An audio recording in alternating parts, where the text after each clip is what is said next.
علم ترا کیا آپ نہیں جانتے کیف فعل کیسا کیا ربک آپ کے رب نے باصحاب الفیل ہاتھی والوں کے ساتھ علم یجعل کیا نہیں کیا اللہ تعالیٰ نے کیدہم ان کی تدبیر کو فی تدبیر خسارے میں وارسلہ چھوڑے اللہ تعالیٰ نے علیہم ان پر طیرن پرندے ابابیل غول در غول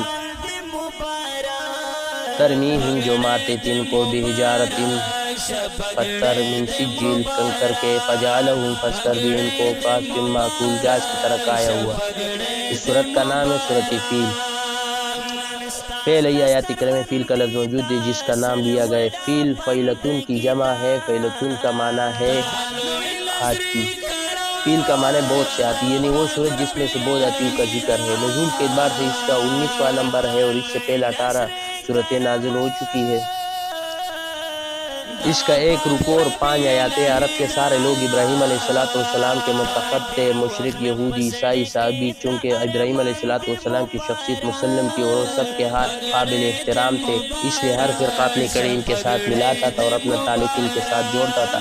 یہودی کہتے تھے کہ ابراہیم علیہ السلام ہماری خلیفہ ہے، عیسائیوں کا دعویٰ تھا چون کچھ ہم کرتے ابراہیم علیہ السلام بھی وہی کرتے۔ مشرکین مکہ کا یہ غلط نظریہ تھا کہ ہم ابراہیمی ہے، جو کچھ ہم کرتے ابراہیم علیہ السلام بھی یہی کرتے تھے۔ اتنے زوردار الفاظ میں دعویٰ کرتے تھے، غلط فہمی پیدا ہو جاتی تھی، اس لیے رب تعالیٰ نے صریح اور صاف لفظوں میں فرمایا ما کان ابراہیم یہودیا ولا نصرانیا ولکن کان حنیفا مسلما وما کان من المشرکین۔ سورۃ آل عمران آیات نمبر 67۔ ابراہیم علیہ السلام نہ یہودی تھے نہ نصرانی تھے، لیکن ایک طرف ہونے والے موحد مسلمان تھے، وہ تھے مشرکوں میں سے نہیں تھے، موحد مسلمان تھے اور وہ مشرکوں میں سے نہیں تھے، چونکہ ابراہیم علیہ السلام اور حضرت اسماعیل علیہ السلام نے اللہ تعالیٰ کی رضا کے لیے کعبۃ اللہ کی تعمیر کی تھی۔ اس نسبت سے لوگ کعبۃ اللہ کی بڑی قدر کرتے تھے، لیکن حقیقی روح ان کے اندر نہیں تھی۔ اس کو آپ اس طرح سمجھے کہ ایک آدمی سامنے مرا ہوا پڑا ہے، ان کے آنکھیں نظر آ رہی ہے، ناک، کان، پاؤں، جسم کے سارے اعضاء نظر آئے، لیکن اندر روح نہیں ہے، اس لیے سارے اعضاء بے حقیقت تھے۔ وہ جو کام کرتے تھے ان کے ماں شکل صورت ہوتی تھی، روح ابراہیمی جو توحید تھے وہ ان میں بالکل نہیں تھی۔ ابراہیم علیہ السلام کے طریقے کے مطابق حج صدیوں سے چلا آ رہا ہے۔ کعبۃ اللہ کی تعمیر جب مکمل ہو گئی تو اللہ تعالیٰ نے ابراہیم علیہ السلام کو حکم دیا اور اعلان کرو لوگوں میں حج کا آئیں گے وہ تمہاری طرف پیدل اور دبلی پتلی اونٹیوں پر جو چلے آئیں گے دور دراز راستے سے۔ کعبۃ اللہ کے دروازے کے سامنے چھوٹی سی پہاڑی ہے جس کا نام ہے جبل ابو قبیس۔ یہ پہاڑی اللہ تعالیٰ نے سب سے پہلے پیدا فرمائی تھی۔ آپ حکومت ان کے نیچے سے سرنگ نکالی منا کے طرف جانے کے لیے۔ اس جبل ابو قبیس پر کھڑے ہو کر ابراہیم علیہ السلام نے آواز دی تھی، جن کی قسمت میں تھا انہوں نے عالم ارواح میں لبیک کہا، اور اب اسی صدا کا جواب دیتے ہوئے لوگ لبیک اللہم لبیک کہتے ہوئے جاتے۔ تو لوگ بیت اللہ کی بڑی عزت کرتے تھے اور دور دراز سے آتے تھے۔ مکہ مکرمہ والوں کے اقتصادی اور معاشی ضرورت بھی پوری ہوتی تھی کہ سامان لاتے تھے، بیچتے تھے، خریدتے تھے، کیونکہ مکہ مکرمہ میں تو کوئی شے پیدا نہیں ہوتی تھی، نہ زرعی زمین تھے، نہ وہاں کارخانے ہوتے تھے، نہ ہی صنعتی دور تھا۔ لوگ چونکہ اطراف سے مکہ مکرمہ آتے تھے، یمن سے بھی آتے تھے۔ واقعہ اصحاب فیل، یمن بلکہ حبشہ کا ایک صوبہ تھا، ان کے گورنر کا نام تھا ابرہہ بن صباح بن اشرم، یہ عیسائی تھا۔ حج کے دنوں میں جب انہوں نے دیکھا کہ مرد، عورتیں، بوڑھے، بچے، جوان سب مکہ مکرمہ جا رہے ہیں تو اس نے لوگوں سے پوچھا کہ یہ لوگ کہاں جا رہے ہیں، کیا بات ہے؟ تو مقامی لوگوں نے گورنر کو بتلایا کہ مکہ مکرمہ میں ایک مکان ہے، یہ لوگ وہاں جا کر ان کا طواف کرتے ہیں اور مقام ابراہیم علیہ السلام نے بنایا تھا۔ اس نے آدمی بیچ کر کعبۃ اللہ کے متعلق معلومات حاصل کی۔ وہ تو سادہ سا کمرہ تھا، اوپر غلاف چڑھا ہوا تھا۔ اس نے کہا کہ میں ان لوگوں کو یہاں ہی کعبہ بنا دیتا ہوں، وہاں جانے کی ضرورت نہیں ہے۔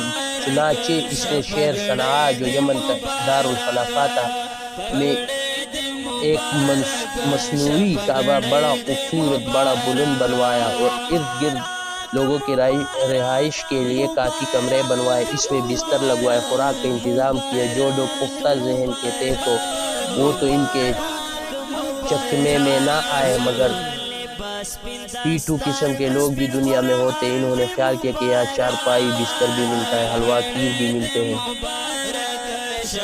بڑے سہولتیں ہیں۔ اس قسم کے لوگوں نے اس مصنوعی کعبہ کا طواف شروع کر دیا۔ کچھ سالوں کے بعد حاجی لوگ مکہ مکرمہ میں کم ہو گئے۔ مکہ مکرمہ کے لوگ بھی پریشان ہوئے کہ تجارت میں کمی آ گئی۔ پہلے جتنا سامان فروخت ہوتا تھا اب اتنا نہیں ہوتا تھا، ہمارے آمدنی پر زد پڑی ہے۔ اس لیے انہوں نے حقیقی کمیٹی بنائی کہ وجہ معلوم کرو کہ لوگوں میں کمی کیوں آئی ہے۔ تحقیق کرنے کے بعد معلوم ہوا کہ صنعاء میں ایک مصنوعی کعبہ بنایا گیا جس میں سہولتیں بہت ہیں، لوگ وہ چکر لگا کر اپنا وقت گزار لیتے ہیں۔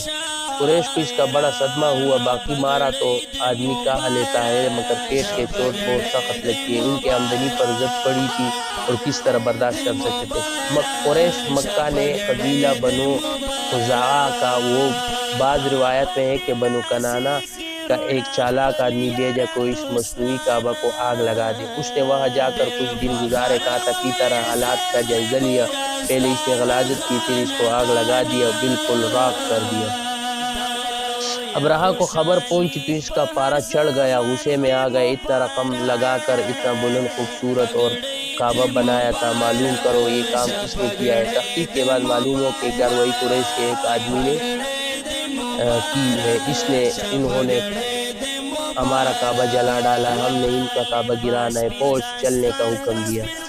حفیظ ابن کثیر رحمہ اللہ فرماتے کہ 60,000 فوج اس نے ساتھ لی اور 8 ہاتھی، بعض کہتے کہ 12 ہاتھی تھے، اور بڑے کا نام محمود تھا۔ ہاتھی اس زمانے میں وہ کام کرتے تھے جو آج کل ٹینک کرتے ہیں۔ ابرہہ فوج کی قیادت کرتا ہوا مکہ مکرمہ کی طرف روانہ ہوا۔ راستے سے قبائل ساتھ ملتے گئے۔ مکہ مکرمہ سے چند میل کے فاصلے پر حضور صلی اللہ علیہ وسلم کے دادا جی حضرت عبدالمطلب کے 200 اونٹ چر رہے تھے، ان پر انہوں نے قبضہ کر لیا۔ اس وقت کعبۃ اللہ کے متولی حضرت حضور صلی اللہ علیہ وسلم کے دادا جان تھے۔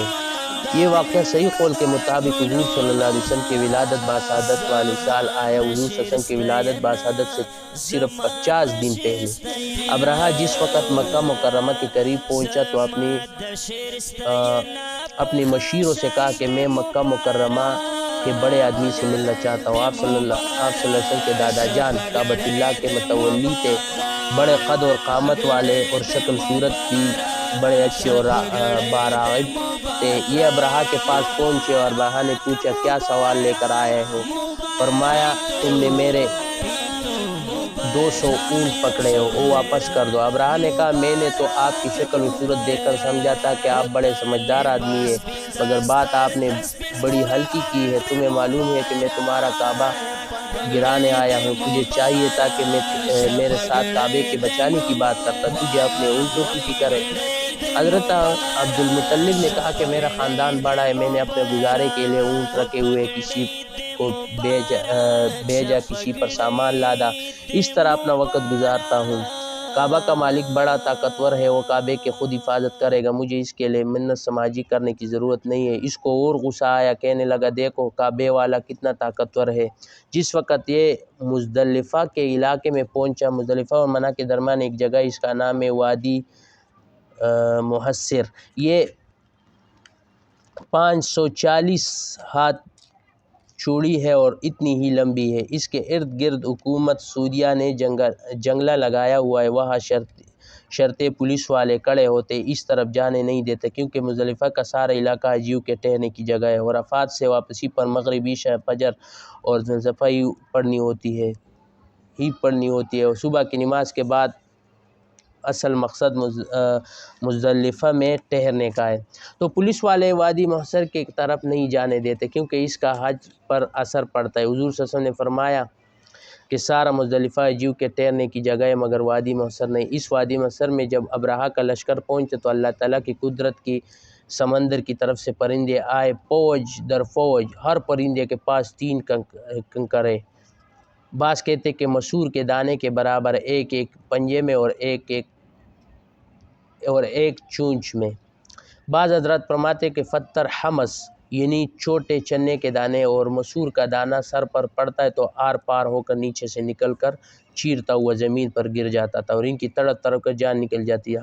60,000 میں سے کوئی واپس گھر نہیں لوٹ سکا۔ اللہ تعالیٰ نے کعبے کی اس طرح حفاظت فرمائی۔ تاریخ اور تفسیر کی کتابوں میں حضرت عبد المطلب ابرہہ کے ساتھ گفتگو کر کے جب واپس آئے تو شبابی مکہ نوجوان مکہ بڑے جذبات میں تھے، کیونکہ کعبۃ اللہ کا احترام تو سب کے دل میں تھا۔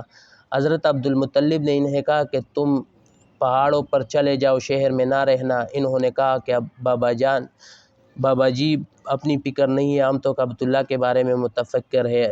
حضرت عبد المطلب نے انہیں کہا کہ تم اپنی فکر کرو، اپنی عورتوں کی فکر کرو، بچوں کی فکر کرو، کعبۃ اللہ کی حفاظت کرنے والا زندہ ہے، اس کی حفاظت خود کرے گا۔ چنانچہ وہ جبل نور پر چڑھ گئے، کچھ دوسرے پہاڑوں پر چڑھ گئے، مکہ خالی ہو گیا، مگر اللہ تعالیٰ نے ہاتھی والوں کو اس طرح ختم کیا ان کی نسل بھی باقی نہ رہی۔